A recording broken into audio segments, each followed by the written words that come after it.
All right. Welcome back to the Partnership Mastermind Podcast, where we cut through the noise and get real about building partner ecosystems that actually grow revenue and careers. Today, we've got someone who has literally grown up inside a modern commerce ecosystem, starting as an SDR, then moving into long-tail partner management, then strategic agencies, and now leading agency partnerships across the Americas and APAC.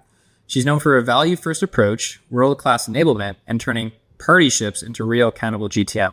Lauryn Spence, VP of Agency Partnerships at Commerce. So good to have you here.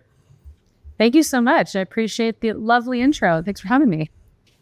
Of course. Well, look, thrilled to get to chat with you. I kind of followed you from afar. I've been a fan of yours for the last number of years. You graciously took a call with me last year to give me some really helpful advice on building my own programs. So I'm certainly thrilled to dig into today's conversation. And we start each interview with a fast five. So 5 quick hitting questions that warm you up and get the audience a chance to get to know you better. You ready for that? All right, let's do it. Okay, sweet. All right, first things first. Wheels up for an agency roadshow. What's the travel ritual that keeps you sharp? Ooh, yeah, this is a good one because I don't know if I have the answers. I tend to get sick a lot.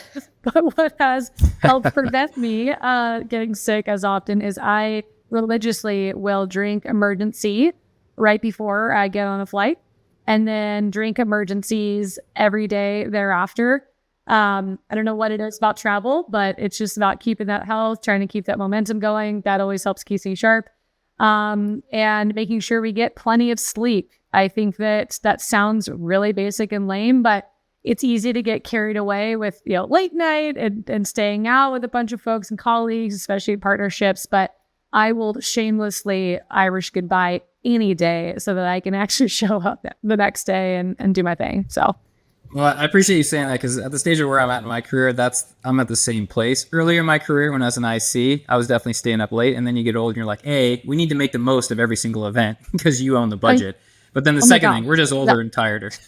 We're older, we're tired. And also I've got 2 kids now. I have 2 daughters, 4 and 5 years old. And now I travel. Part of this is just, it's me time as well. Like I'm looking forward to sleeping and no one needs me and I have my own room and no one's coming in to wake me up. So yeah, I'd say sleep, take your vitamins, eat well, like stay sharp.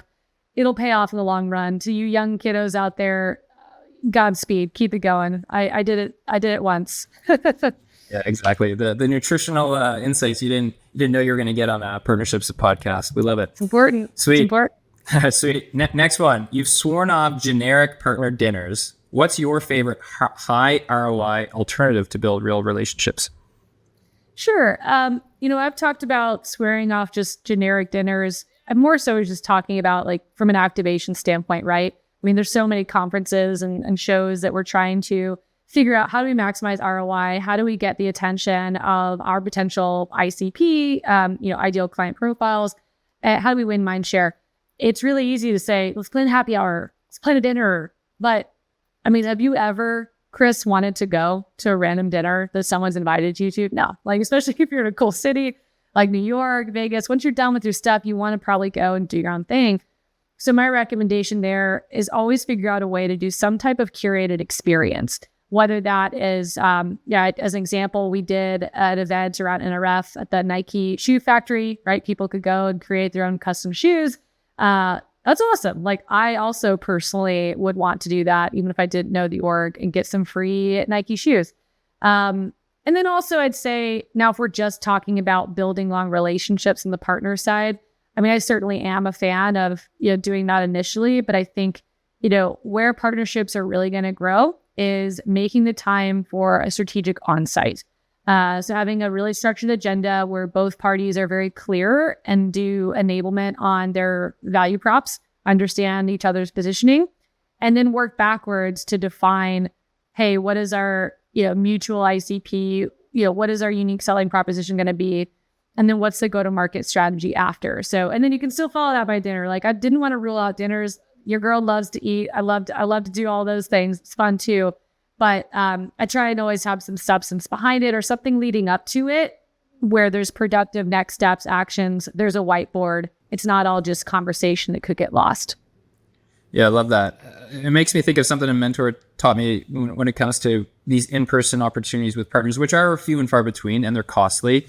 And he's like, hey, look, like people, forget what you say, but they don't forget how you make them feel. Right. So how can you create these differentiated experiences, to your point? So I really like what you said there. Yeah, that's actually one of my favorite Maya Angelou quotes. And truly, like, when I think about that with partnerships, but also, I'm in e-commerce partnerships. It's a really important thing to keep in mind too, just from an e-commerce perspective and like from a brand perspective, that like you are absolutely right. And it's funny you brought that up. I like live my life by that quote. It's a good one. So do I. I think a lot of partnerships people probably think that way, that the best ones at least. Cool. Next one, we'll keep it moving. One of the things that I've picked up about you and it is so important, especially in a complex environment like e-commerce, where you're inundated with a lot of inbound partners wanting to work with you because you're such a big brand. You need to be able to have systems to decipher who's real, who's not, signal to noise. So the next question is, what is your best question that you might ask a new agency prospect to validate if there's real value for you and for them, just to kind of suss that out? Yep. The big question for me is, how do they drive net new business today? Right. So I'm trying to get understanding if they are self-sufficient or if they're reliant on partnerships. It's not really necessarily a wrong answer or a bad answer. I don't want anyone listening who gets a lot of referrals to feel like, what the heck? But it does matter, right? So if I'm in a situation where I'm talking with an agency that, I get all these leads from your biggest competitor, what can you give me? That's not necessarily the conversation I want to get into, right? I want to figure out like, who can we mutually drive business with and for each other? Not that we're not in that game either, but that's the one question. How do you drum up net new business today? And I'm trying to understand if they're self-sufficient and then how they do it. I get pretty specific, almost like an interview, and figure out what they do. Yeah, I love that. And I think, whether you're a big brand and people are coming to you or you're the smaller brand and you're doing outbound, it's surprising to me how little due diligence people do at the early stage. It's like the most expensive word in the English language is yes. And every partner you say yes to, it's like you got to go through the onboarding, the activation, you got to pull cross-functional resources. So why don't you actually get to know the person, right? Like you would for a real relationship before you start committing all of these resources, including cross-functional resources that they have to cash on your behalf. So totally love that one.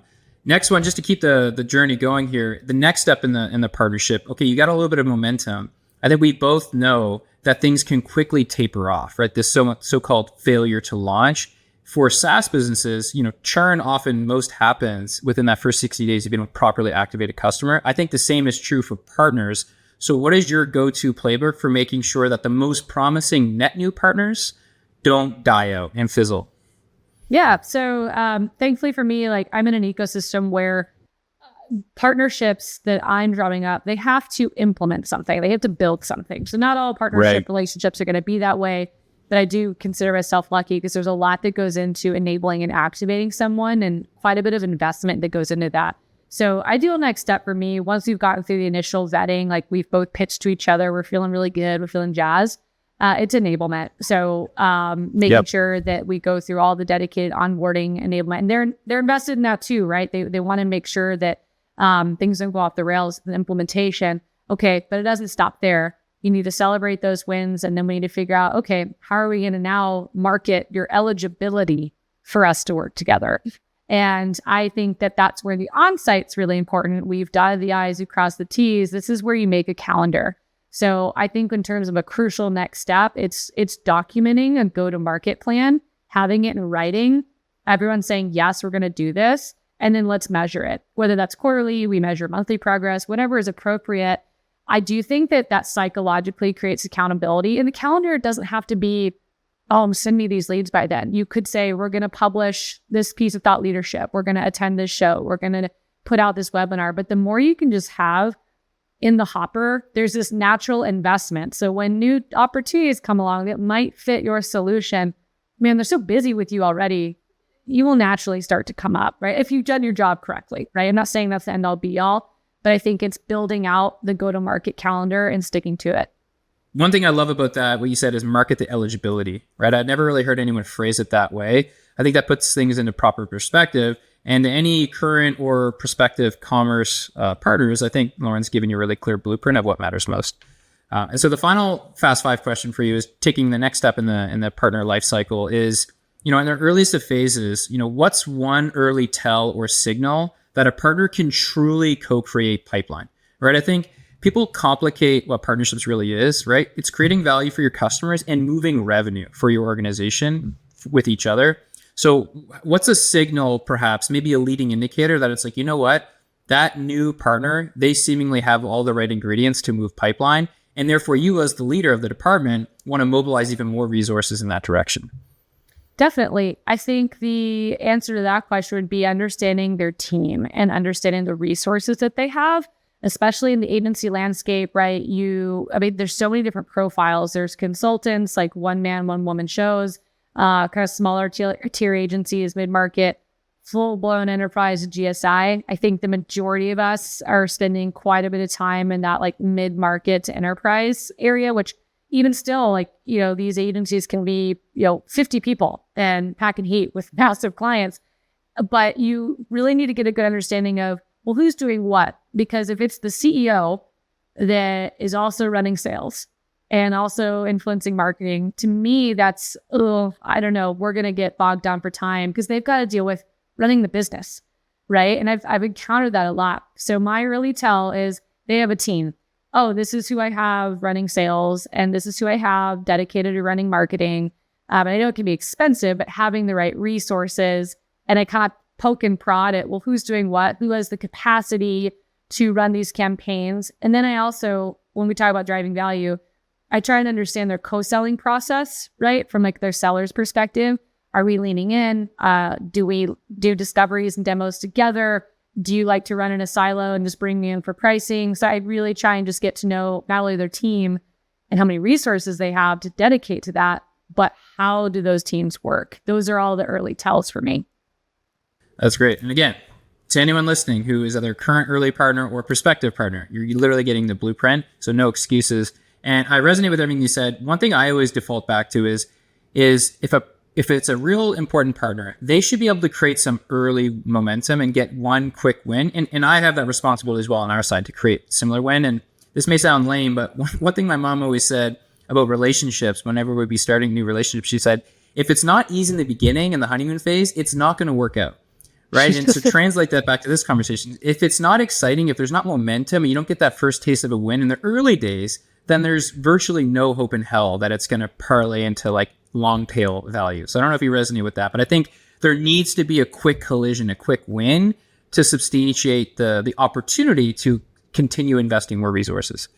Absolutely. And that first win, like the momentum, it's a deal. Like we need to figure out how to get an opportunity. And, it depends on who has the most leverage. And typically if there's someone that, hey, we've got a proven ecosystem, like if I'm on my side and I've got a whole lineup of partners, we're trying to, keep fed and happy, you might argue that I'm in that position of, leverage, which I hate to talk about it that way, but hey, like, why don't you, if you've got low-hanging fruit today in your book of business, someone that's like raising their hand, why don't we get an evaluation going early? Show my sales team a world-class experience and what it's like to work with you. I guarantee you we'll have a fast follow. But it might be on the flip side. I might be in a position like, man, we're pivoting. I need to arm my sales team with more partners like this. I might need to do my own internal politic. And I think that some partner managers, this is where the work comes in. They don't want to do it. If I'm expecting an agency to hunt for me, I better go do the same for that. Right. And like 100%. I've got to do that with client success. I got to do it with sales and figure out where can I make an exception. And if I'm going to make an exception, my get is get certified, do all the right things, put a landing page on your website about our partnership so I can feel confident if I send a prospect to you first, they at least know we're working together. So those are a couple tactics I say. But yeah, the early wins, feeling good in the beginning, it's got to be, you've got to get a deal. 100%. I mean, it's true for anything major in life. Starting a new relationship, starting a new job, starting a new partnership, you got to start fast, right? I can't stress how important that is. So I co-sign with that. Okay, cool. Well, we're warmed up now, right? I think we've already unpacked a lot of value in the first 5 questions. Now let's take a step back. Let's talk about your origin story, because I love interviewing people who have stayed at the same company for an extended period of time and really climbed the ranks, especially when it's been exclusively within the partnerships orgs for the most part. I recently had a Lexi Petrikos, VP partnerships at Chili Piper, who went from SDR to VP of partnerships. similarly to you. So let's rewind. You make the switch from sales into partnerships, long tail first, then strategic, now leadership. Would love for you to walk us through that transition, how the conversations have changed once you stopped leading with the product and started leading with partner value. Because we have a lot of people listening right now who want to get to your level one day, who are maybe an SDR, an early stage IC. So as much as you can share about your kind of origin story would be really helpful for our audience. Absolutely. I'd say for anyone in a sales career or any kind of SaaS technology career partnerships, starting as an SDR, I feel like the best CAMs come from being an SDR. Now, that's not to say that we are only biz dev engines. There's so much more that goes into channel account management, but the successful channel partnerships are driving revenue. So, with that, naturally noticed some of my relationship skills. I thankfully kind of stumbled into it. I was recruited internally. Hey, we've got this opening. We need you to come over and kind of apply some of this biz dev, over here, right to the side of the house. And then I just kind of learned and figured out, okay, well, similar to like cold calling a prospect, I need to figure out, okay, what does that outreach look like to a partner? How do I get their attention? It's a little bit different because you're trying to, in essence, pitch a more profitable engagement or some other benefit, right? It's not like the same message. So it's a little unique. I didn't know anything about agencies. So I think like from that to moving to, other forms of different partnerships I was managing, the leadership, the biggest part of my journey was just leaning into professional development. I was someone that, I still am to this day. I use Notebook LM. Like I plug stuff into that and I just listen to it when I'm getting ready in the morning, driving in the car. I frequently am looking at what people are saying on LinkedIn. I just try and stay up to speed on what's going on. And I'm very proactive about mentorship internally. So it wasn't just my immediate boss I had a relationship with to effectively win over with performance. Like I have always worked cross-functionally with other team members. Good channel reps know that you need marketing to be successful. You need client success. You need sales, even product. Like you need to be able to liaison on behalf of partners with product. So I'd say the biggest piece of advice I have for anyone is work on your brand, your professional development. That's effectively like, I feel like how I got to where I was. It was from the help of others, mentorship, professional development. Amazing. Thanks for sharing that. Two things there to unpack. One is I totally agree that the best partner managers that I've ever hired, of the dozens that I've hired, were former SDRs and BDRs.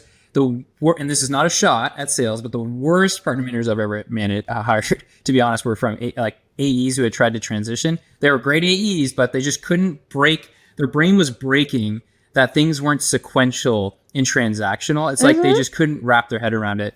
Whereas the SDRs and BDRs, they had better ops and tech skills. They could build multi-step sequences. They know how to work their way around a CRM. They could face rejection. Their copywriting was better. So I totally co-sign with that piece. So anyone who's listening who's maybe BDR or SDR, there's definitely a clear path. And in fact, I actually just before this call got off an executive roundtable as part of this group I'm in that has like 10 big time execs from like top Fortune 500 companies. And literally the topic today was, hey, how do you staff partner manager level people and where are you finding them? And we literally had this exact conversation and pretty well everyone was in agreement that SDRs and BDRs are a great talent pipeline. The second thing, so you go ahead, Lauren. Oh, sorry. I was going to say one thing I'd add to that. I have an example. I'm not even joking. From when I was an SDR, there's an agency I've been prospecting for the last 10 years at BigCommerce. They are just now they're a VP, they are now starting to work with us. And I got an email from him earlier this week. He was like, Lauren, thank you so much for being so persistent. So SDRs, you out there continue to be pleasantly persistent. That is what the heart of partnerships is. Hopefully it doesn't take a decade for everyone else to get a call back, so to speak, but the point still stands. It's not a great example, but it was fun nonetheless. We'll take it. But the other thing you said there, Lauren, it's really relevant is building your internal brand, especially when you exist within the confines of a large organization. Let's just say 1,000 people plus. I got my start at a company that was 50 people, right? So to be honest, it was like pretty easy to get noticed for good reasons or bad reasons if you're shitting the bed. But at large organizations, you need to be your own advocate. I think it's easy to be woe is me and throw yourself pity parties of like, oh, I'm like hitting 107% of quota consistently. Like, why aren't people noticing me, knocking on my door, giving me big promotions and big paydays? It's like, no, that's not how it works. You need to create your own visibility, over communicate your successes, get in rooms that you think you don't belong into, and figure out how to belong in those ecosystems. So this is kind of an aside question, Lauryn, but how did you approach that? Like, obviously you're a high performer. So any good company like Commerce is going to identify top talent and groom them. But the pace at which you've climbed the ladder, you must have fought for yourself and created your own visibility, got into those rooms. So give us a little bit of a sense of what you did intentionally to create your own visibility and credibility within a complex org. Yeah, so there's a book I recommend to everyone. I think it's called Throwing the Elephant, The Art of Managing Up.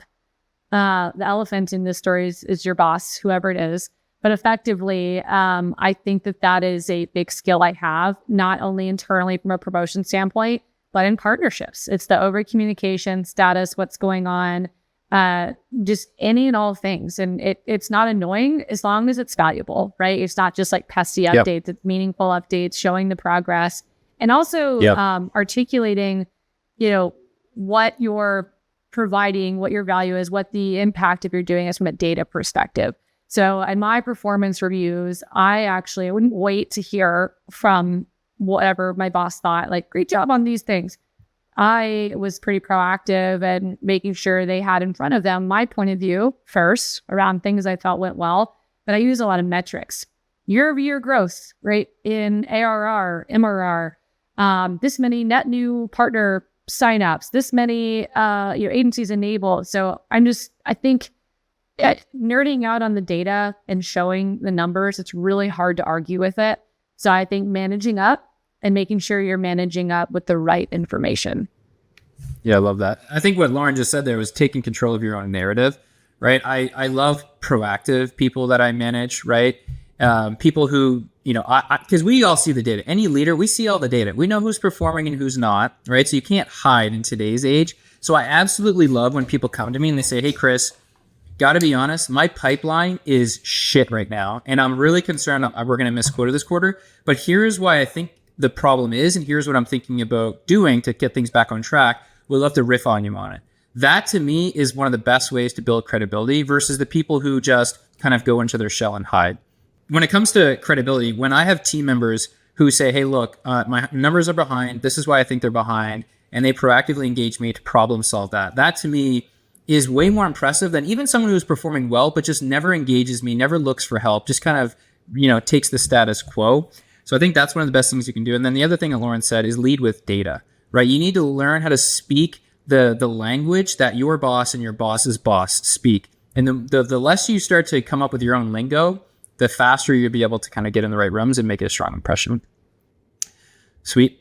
All right, cool. So now we have a firm understanding of how you got your start. Now, one of the things our audience loves is when people give themselves a bit of a humble piece of pie and tell us what didn't go well, right? So if you think back to the earliest days of you in partnerships specifically, what type of things didn't go well early, right? And what was that replacement behavior that you learned and ultimately you might coach your team now on? Okay. Sure. I think early on, I just thought, because again, coming from SDR, selling a product, I only cared about the product, just selling product. Oh, this feature, but I have this feature, this and that. We got this on the roadmap. Like, it's so cool. Like, I was just so bought into the Kool-Aid, which, while that's important, especially in e-commerce agency land that will impact recommendations for their clients, I didn't really think about, at least early on, what does this mean for them in terms of profitability on projects, time to market, like TCO, and maybe even the way I was positioning TCO was actually more detrimental because I was making it seem like almost borderline that agencies weren't relevant at this point because it was so focused just on the customer value props of the platform. Yeah, I love that. Cool. So now that we've got your origin story nailed down, we're going to start to get into some more of the tactical plays that you leverage successfully in your role. And so one of the things we talked about in our prep was this concept of the partnership pie, right? The 25, 25, 50 plus always on GTM. So let's get specific on that motion. Break down your 25, 25, 50 partnership pie. what exactly lives in each slice, and how do you set those expectations on day one? Yeah. So this kind of goes back to, when we talk about, okay, early wins with a partnership, how do we get momentum? I actually talk about this partnership pie right in the beginning of that honeymoon phase with partners, because that question comes up, okay, like how do we get started?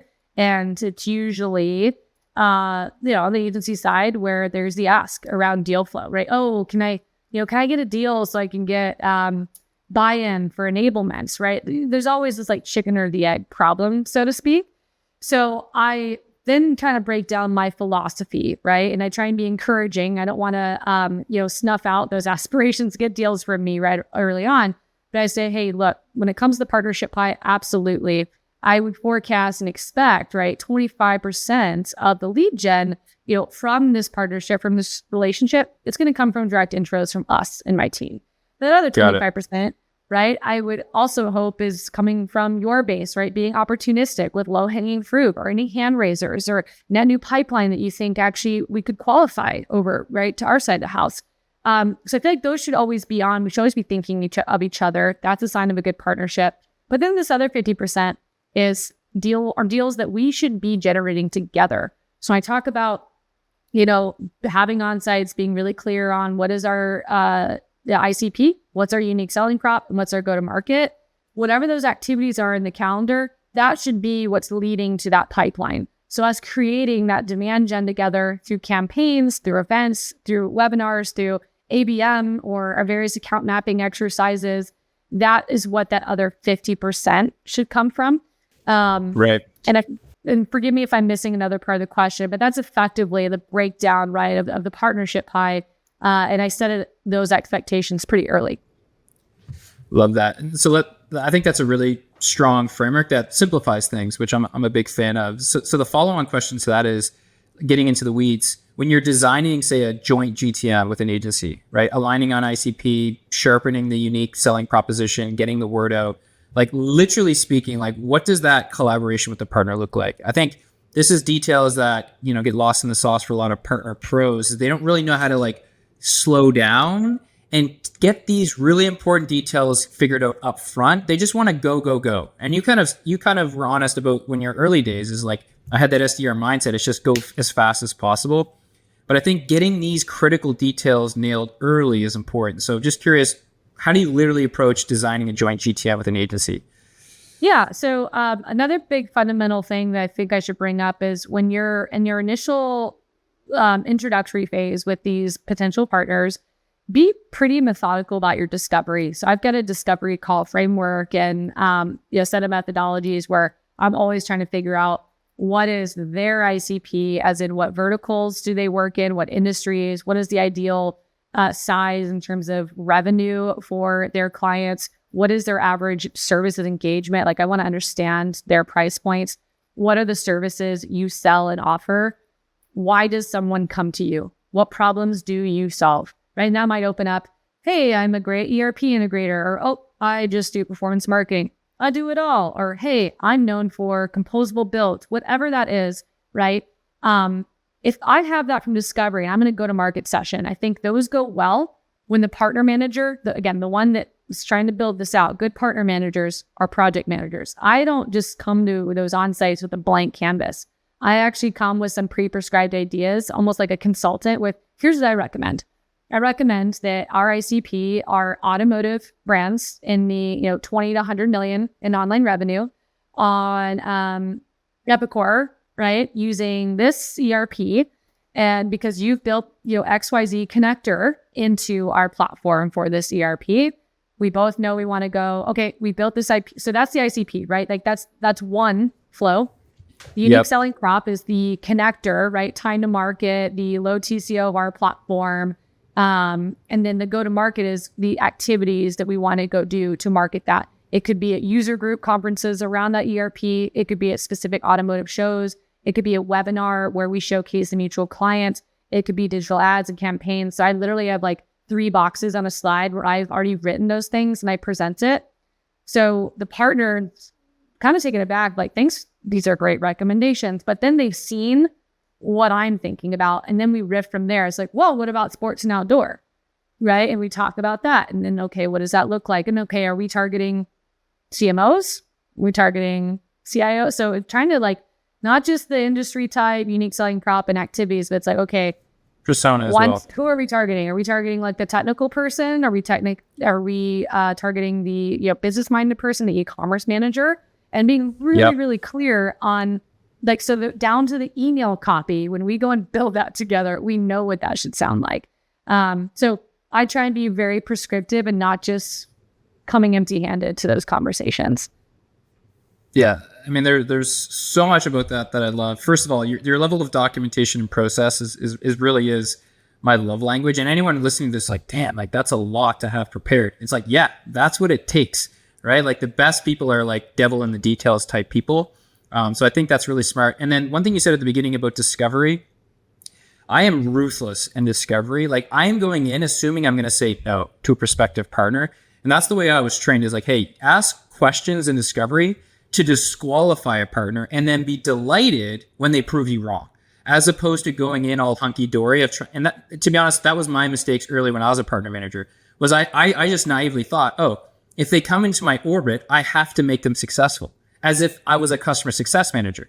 No. Like you have to have a founder mindset where you own the budget, right? It's coming out of your pocket, disqualify partners. And I see a lot of better results that way. Definitely. Sweet. Cool. Sweet. So we've talked a lot about kind of outward engaging your partner market to extract value, say, for your company. Now we know that in partnerships, it takes two to tango, and you need to deliver a commensurate similar amount of value to your partners to substantiate the partnership. So my next question is, internally, how do you incent sales and CS to hunt for the partner just as much as partners hunt for you? I think that it is different value props for sales versus CSS. For sales, it's the promise that there's more where that came from, right? Hey, you scratch their back, they'll scratch yours. Like that's the obvious one. And then also, the uniqueness and the pleasure and the benefit I have in e-commerce is, people purchasing a big commerce license, they're going to need and want an agency partner. Again, our ICP is not SMB, so it's very mid-market to enterprise. 9 times out of 10, they have an agency or they want an agency. If they're new to our platform ecosystem, they want a recommendation anyway. So it's a pretty natural ask of, hey, let's bring in an agency because they can help co-sell this deal. One thing I like to train the partner on to get win the hearts and minds of sales is, hey, come in as the agnostic strategic advisor. Prove to this rep that you work with all platforms and give them your take on how you're going to slant towards us because you brought us, we brought you into this deal. And that's also just what I really love about this ecosystem is the honor system. Like all agencies I have worked with have been really good about, hey, sorry, XYZ competitor brought me in this deal. Like I can't co-sell it with you. Right. And vice versa. They have that same integrity with us. So that has been, I feel lucky that we have this ecosystem. So I think that it's convincing sales. They're going to accelerate your deal cycle in XYZ way, help prevent and mitigate any issues later on, whether that's helping build a proof of concept, right, of the platform and what that would look like, whether that is discounting some, migration services, anything at all. Those are some ways we kind of incentivize sales. On the CSS side, the conversation is more about retention and churn, right? Because their KPIs are on, managing a book and keeping that net revenue number up and growing it and leveling up accounts.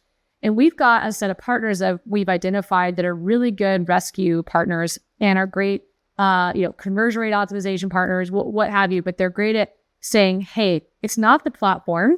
You just need to get more out of what you have and can have a different conversation and help elevate and then add value to a CSM's QBRs alongside with them of saying, hey, these are some recommendations we have to get not only optimize your operations, but to upgrade and cross-sell, partners that will help us upgrade and cross-sell and upsell with other solutions we have. CSMs love that too. So again, that's on the partner manager to train and prep. Hey, when you interact with this person, I'm coaching them on how to win them over. I'm never just sending anyone in blind. And then I'm coaching the seller, the CSS person. Hey, this is a new partner. I need you to give them a world-class experience because we have one shot to make a good impression. So I put a lot of pressure on everyone, but it tends to work. Yeah, I love that. And a couple things to unpack that I really love. One is, the responsibility of evangelizing and activating your frontline teams, which is sales and CS for many orgs. And there's a lot of responsibility to go around. You as the leader need to be lobbying, in effect, the manager, director level, and VP level of those sales and CS department. Because what I find is if you don't have top-down alignment from the leadership level, what happens is the ICs, the AEs, and the CSMs teams, they get on a weekly or monthly call with the leader like yourself, and they say, oh, like the partnerships team's barking up my tree, asking me to do all these things. And if you, the leader of the department, have never heard about this, you're like, oh, shut that shit down. Like, you don't need to pay attention to that. And it's so hard to come back from that. So you need both bottom-up pressure where your partner managers, the ICs, are doing their part to evangelize the other ICs in CS and sales. But you also need your manager and your manager's boss to be creating that leadership level alignment, right? And if you only have one or the other, it won't work in the long term. So my next question, Lauryn, is do you resonate with that? The need for you to do your job, which is more lobbying, setting the strategy, justifying to the other leaders why you need them to invest in partnerships. And then also mandating expectations to your frontline team on the IC level to be doing similar things, but more boots on the ground tactical work. Definitely. Yeah, that completely resonates. And it's going to only come from, and I think that one thing that I've noticed, maybe this is unique to where we work today, or this is true at all organizations, but my experience is, it's hard to change new behavior, right? Especially if someone's not used to something, a new motion. And again, us coming from SMB origins, you weren't really needing partners. It was like, okay, partners built things, you get lock and loaded, everything's still plug and play. But as we evolved, and also the partner ecosystem evolved, I was having to convince people that have been working with the same partners for several years, like, hey, here's why we need to give some new blood a shot. Our company direction is changing. But yeah, it just comes from not just me saying that, right? Yeah. The IC need to say that. So it's kind of inefficient, but I don't know. I think it just has to be a repetitive, ongoing muscle that needs to get built. 100%. It is repetitive, but you need to do it because people change, right? You may have aligned with a leader, but then that leader leaves or changes roles. Exactly. Same thing with the ICs. So it's an evergreen play. And the other thing I'll give commerce, formerly Big Commerce, a lot of credit for is, I grew up in the e-commerce ecosystem. Back in my stint at Gorgeous, heading up tech partnerships, I was really impressed that, Commerce, formerly Big Commerce, employed, I think it was called PDSs, like partner development specialists, who were literally like BDRs outbounding your own customers to surface referrals for your tier one partners. And to be honest, that was actually the inspiration for one of the most successful playbooks I've ever built on this outbound referral motion, where I would literally hire BDRs, turn them into junior partner manager folks who would do the exact same thing. They would outbound our existing customer base, working with our CS team, takes a ton of burden off your CS team, gets the CS team familiar with what this looks like so they can learn from that, and it immediately feeds qualified leads to your partners. I think I remember one guy's name, Robert Brink or something like that. He sent me a ton of business. So thank you, Robert, if you're listening. But there you go. I don't know if that function still exists today, Lauryn, but I think not enough companies have the gumption and the foresight to invest in a role like that, where it's like, really, we're investing in a high 5-figure or low 6-figure salary role just to outbound our customers to surface referrals. I have seen massive ROI from those type of roles. Curious if that still exists within your organization and what your thoughts are on that role. Yeah, I'm glad you brought that up. And I think that is such a successful playbook in my experience with the tech partner ecosystem. On the agency side of the house, huge TAM. With tech, just like a huge TAM of customers to go after. Yeah. Yes, exactly. Huge TAM. And then also like with the agency side of the house, with their deal regs, it's a lot more precious, right? So I promise agents, it's part of our agreements, if you're going to deal reg something, it's in full confidence. I won't reach out unless you give me permission, because sometimes it's very, very delicate. And it's feast or famine, right? This one project could make or break a year for them. So where I think that what we've implemented to augment that is for what I call like stale deal regs. So I think that, partners that, if there's deal regs that are old, expired, like I just know for a fact it's dead. We get permission with partners, or even like before it's dead, right? If there's mutual campaigns are going after, we still have motions of partnering with our outbound team to go after that, to drive the net new business for us both. But on the tech partner side, it's definitely a more proactive motion just because the nature of the referral is a little bit different. Whereas with agency, we try and, it's very curated because we need to be careful not to violate their confidentiality especially. So, yeah, absolutely. I love that play. I think more companies should invest in it once you obviously have the resources. And as a simple hack, if you throw a couple of the partners that you're able to send a ton of referrals to who maybe can't send business back, put them on a rev share. The income that you get from that rev share can more than pay for that junior PDM employee that you might have, as a simple hack. But cool, that was a fun segment. Now let's get into more strategic elements of your current remit, right? Starting and running, optimizing a global ecosystem.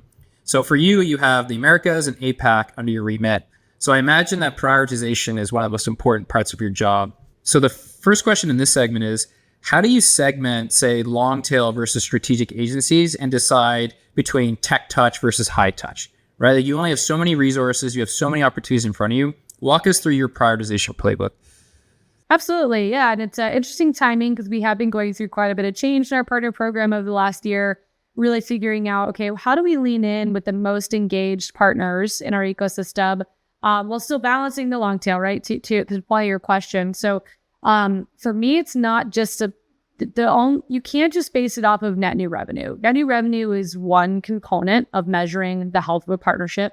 I mean, obviously, yes, like look at that first and prioritize the ones that are the most profitable for you. But then there's some other intangible type, or they're still measurable, right? It just depends on the systems you have set up. But some other aspects would be, the client retention pieces that I mentioned, or churn, or maybe even folks that we know, man, they can't really source, but when we bring them into a deal, we know we're going to win this deal. I call those co-sell partners. So there's co-sell partners, there's rescue partners, there's partners that can source. And then there's also your brand ambassadors, right? So most importantly, are we monetizing a relationship? Are we getting that new business together? 2, are you helping me drive either that new revenue or save revenue? And then 3rd, do they have the resources to lean in on go-to-market motions? That's how I'd prioritize tier 1. I know they've got a marketing team. They have a point of view of a specific market vertical. Perhaps they built an offering around us that we can get really specific about and market together to differentiate. And it's not just noise on we work together. We work together in, MLM, direct selling use cases. We work together in automotive, whatever that is.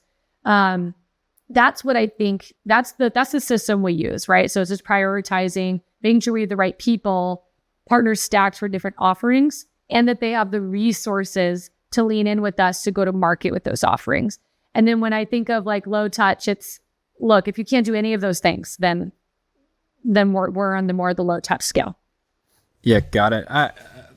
Really great breakdown. And actually, I had similar conversations years ago with Sachin, who was formerly at Commerce for a long time, now at ShipBob. He taught me a lot about kind of the long tail.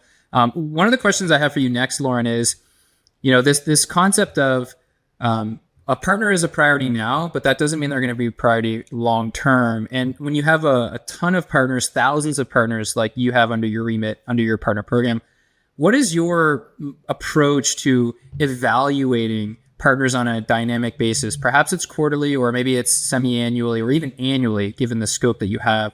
Meaning it's okay, these partners are tier 1 today in this quarter. These partners are tier 2. These partners are tier 3. What's your mechanism for auditing partners and maybe reprioritizing? Because I find that a lot of partner managers, it's a lagging skill to develop, having tough conversations saying, you know what, this partner is underperforming despite all the resources we're giving now. And they just keep treating them like tier 1, even though the outputs clearly aren't there.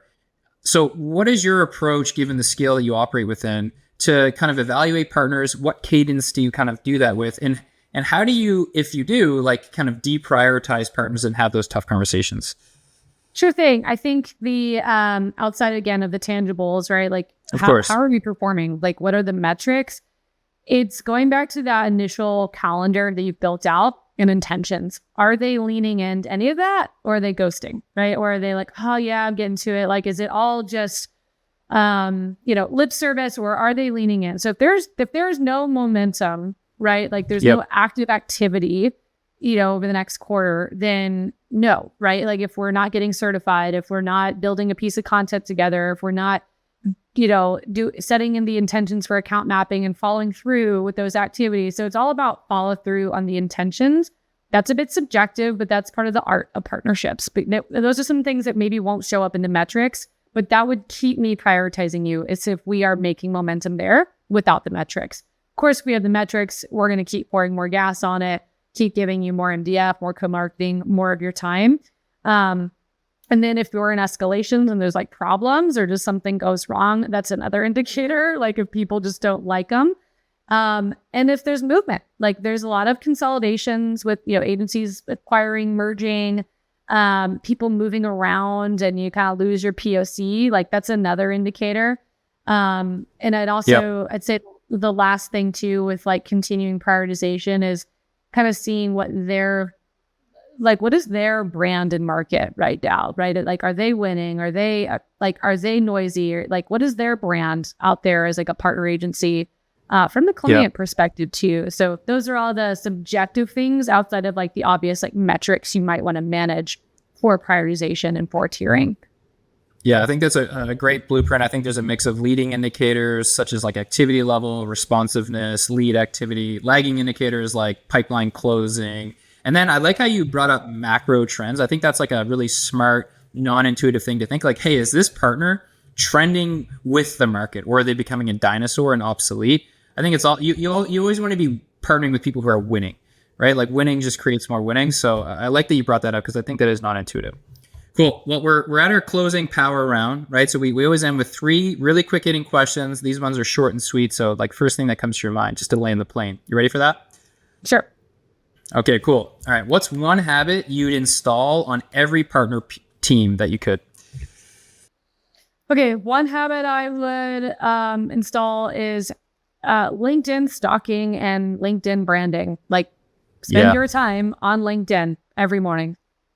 Yeah. I mean, look, as someone who shamelessly lives and dies by LinkedIn, I don't have TikTok, Instagram, Facebook. I just have LinkedIn. That's one of my 4 buttons on my iPhone. Just to reveal that. So I totally agree. I think that's a great way, and just follow people you think are interesting, comment, engage, every time you log into LinkedIn, at least hit 5 connections. I think that can add up pretty quickly. Sweet. Next one. What's one partnership play you would never run again you think needs to die? It's actually just circling back to what I mentioned earlier, just the generic dinners. I think that's not valuable. People don't want to go. You need to harp on you need to instead pivot to more curated experiences or activities versus just a dinner or happy hour. Totally agree. And if I may, I think that applies to just, how you approach partnerships in general. It's just like the more general and the less personal and tailored it is, like everything in life is better when you tailor it to your outbound messaging, to your partners, etc. So I totally agree. Cool. The last one. If someone remembers just one thing from today's interview, what do you think it should be? Persistence is key, right? Being pleasantly persistent. And I think that the best partner managers also act as the project manager. So you need to be the one to go the extra mile, be prescriptive. You come with the point of view of go to market. You be the one to initiate QBRs. You fill out the data. And you'll know pretty quickly if you're listening, if you know that you're the side of the partnership that needs to do it or not. There's usually one side of the partnership that needs to go the extra mile and do a little bit more of that work. That's just how it is. If you are that person, if you are that CAM and you need to drive revenue from this group, then do all of those things, right? Treat it like you said, you're the CEO of your own business. And don't just sit on your hands and just think that, relationships and them liking you is going to be enough.